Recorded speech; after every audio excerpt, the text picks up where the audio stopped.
भारत और पाकिस्तान के बीच चल रहे तनाव के कारण नवी मुंबई पुलिस ने सुरक्षा एहतियात बरती है।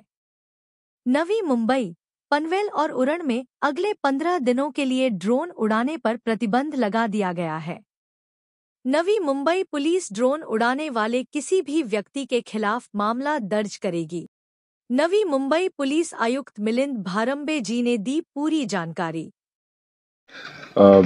नुकतंच असलेलं भारत पाकिस्तान जे युद्ध आहे त्या दरम्यान आपण बघितलं की ड्रोन्स आणि अनमॅन्ड एरियल व्हेकल्सचा खूप मोठ्या प्रमाणात वापर झालेला आहे। आपल्या इथे पण काही सिटीजन्समध्ये अशा स्वरूपाची घबराट निदर्शनास आलेली आहे की लोकांना काही विमानं जी कमर्शियल विमानं पण आहेत ती पण ड्रोन्स असल्याचा भास वाटत होता।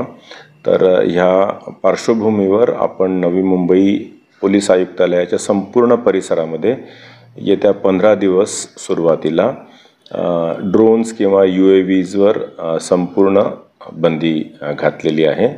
परिस्थिती बघून ती एक्सटेंड करायचं की नाही ठरवण्यात येईल। त्याच्यावर काय होणार? जर आपल्याला अशा स्वरूपाचं कोणीही ड्रोन किंवा UAV विदाउट परमिशन जर उडवताना दिसलं तर त्याच्यावर ॲप्रोप्रिएट आपले जे BNS कलम आहे, BNSच्या अंतर्गत योग्य कलमान्वये त्याच्यापासून होणारं संभाव्य नुकसान, क्षती ह्याचं असेसमेंट करून ॲप्रोप्रिएट कारवाई करण्यात येईल।